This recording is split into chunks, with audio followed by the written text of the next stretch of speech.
In this question, you have the number of people in each property, which is represented by X. The frequency is F.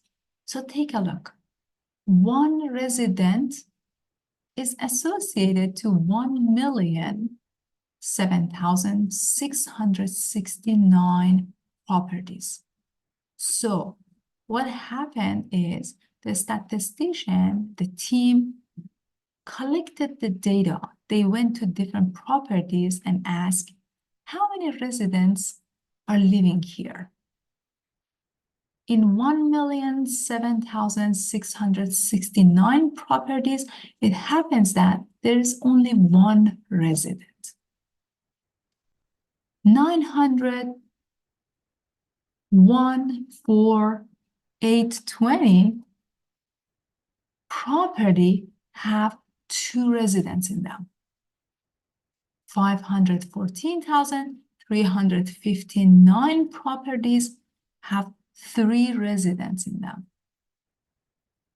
386,524 properties have 4 residents in them.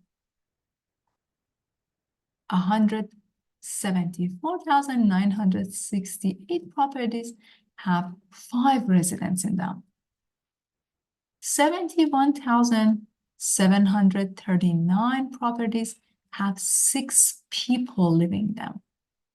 31,109 properties have 7 people living in them. 10,215 properties have 8 people living in them.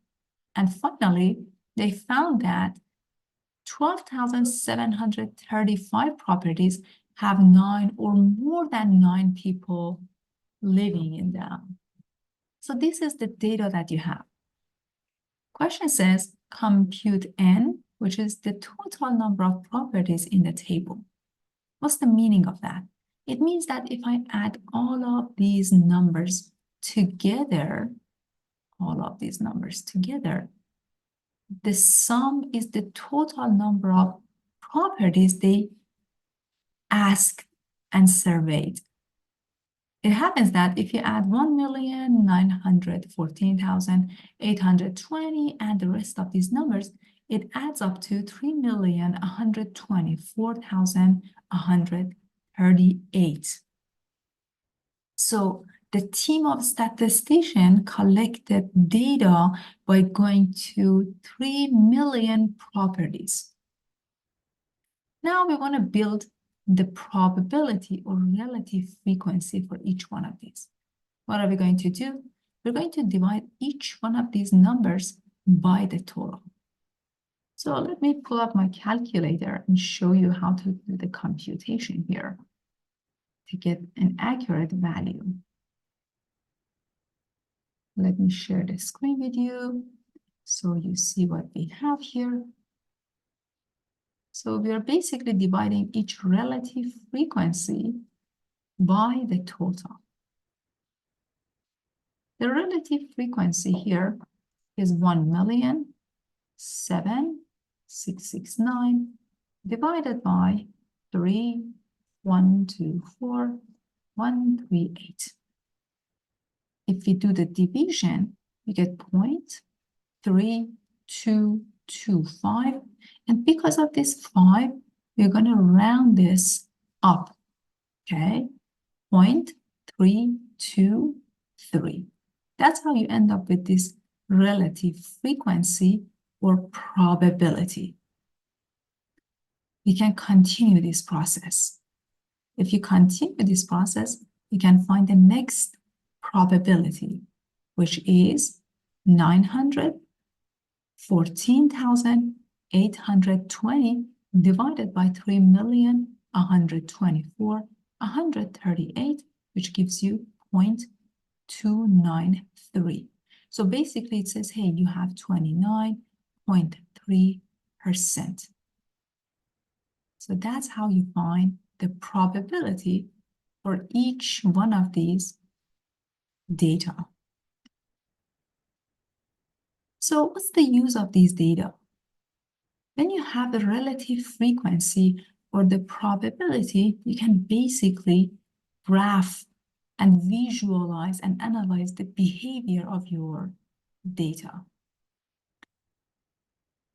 Let's graph the histogram here. On the horizontal line, you're going to have your x values, which is the number of people.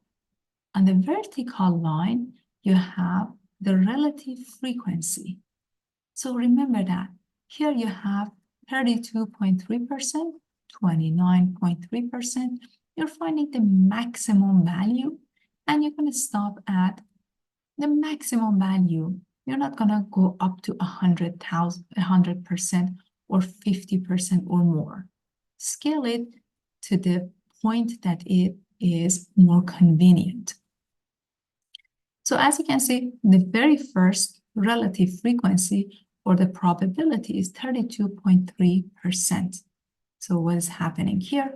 It means that the very first bar, which represents the relative frequency for 1, stops at this point. We expect the next bar to have a smaller height. So here at 2, you have 0.293 or 29.3%. The next one is 16.5%.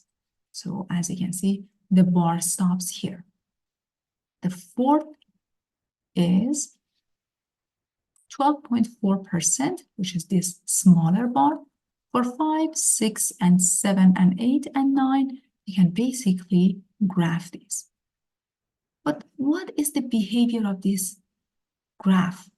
Take a look. The majority of the data are located on the left-hand side, and the tail is on the right-hand side. So since you have a tail on the right-hand side, you can say that the graph is skewed to the right-hand side. The tail is on the right, so you're going to say that, hey, the shape is right skewed. So if I ask you to find the typical value, if somebody asks you, hey, now that you ran this survey out of 3 million property, what is the typical number of residents?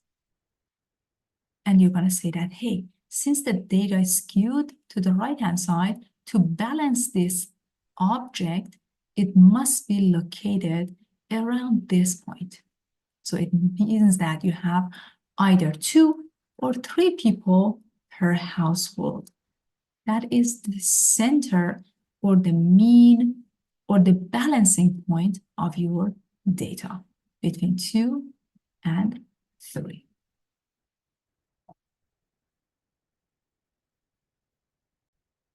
So now that we graph this, we visualize this, we analyze the behavior, you're interested in finding the probability.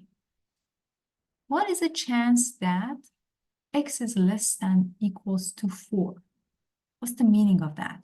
What is the chance that you have either 4 residents or 3 residents or 2 residents or 1 residence? What is that probability? You're going to add 0.323, which is basically the relative frequency for x equals to 1. So when you say that x is less than equals to 4, you're basically looking at these numbers. X can be 4, x can be 3, x can be 2, x can be 1. So what is the probability that x is equal to 1?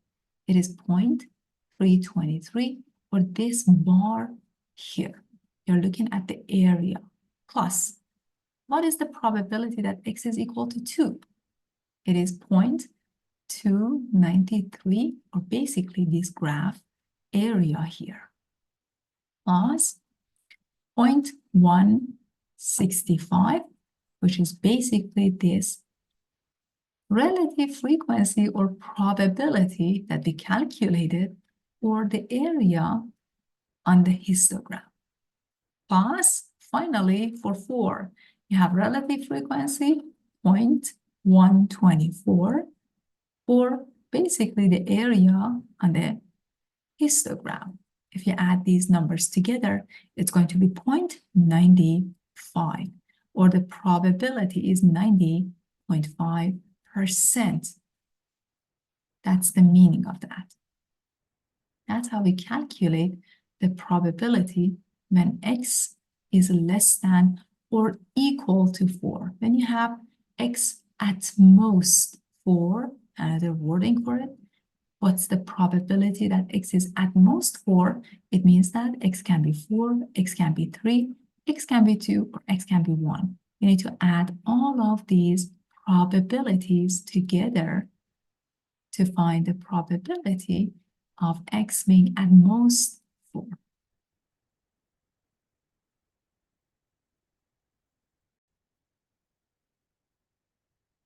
Next probability. So again, we have our relative frequency, we have our histogram. Now we are interested in knowing what is the probability that x is more than 5, x is larger than 5. So what numbers are more than 5? 5 is not included. Be careful here. It's a common mistake for students that they include 5. When we say that x is more than 5, we're basically looking at 6, 7, 8, 9, and more. You're basically finding these areas and probabilities, adding them together. Take a look. The very first probability or area is related to 6. The second one is related to 7, which is 0.010. Then you have the probability for x equals to 8, which is 0.003. And finally, you have the probability for 9 or more, which is very small, but it counts here. You get 0.004. If you add these all together, the probability becomes 4%. So what's the meaning of that?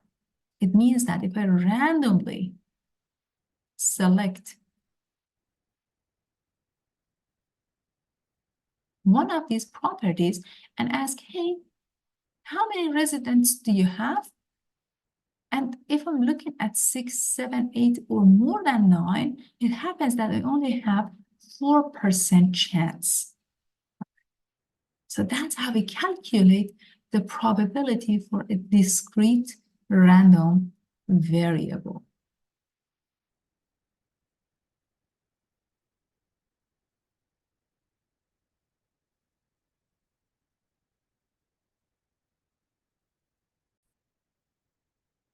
And finally, if I ask you to find the probability that x is bounded between 2 and 4 inclusive, it means that you are basically taking the probability for 2, add it to the probability for 3, then add it to the probability for 4. So you're basically taking these 3 numbers and add them all together. So 0.293 plus 0.165 plus 0.124. If you add them all together, it becomes 0.582 or 58.2%. Look at the graph. We can basically see the behavior of this graph. If I add these 3 probabilities or areas, they basically form more than 50% of the total area. So that makes sense.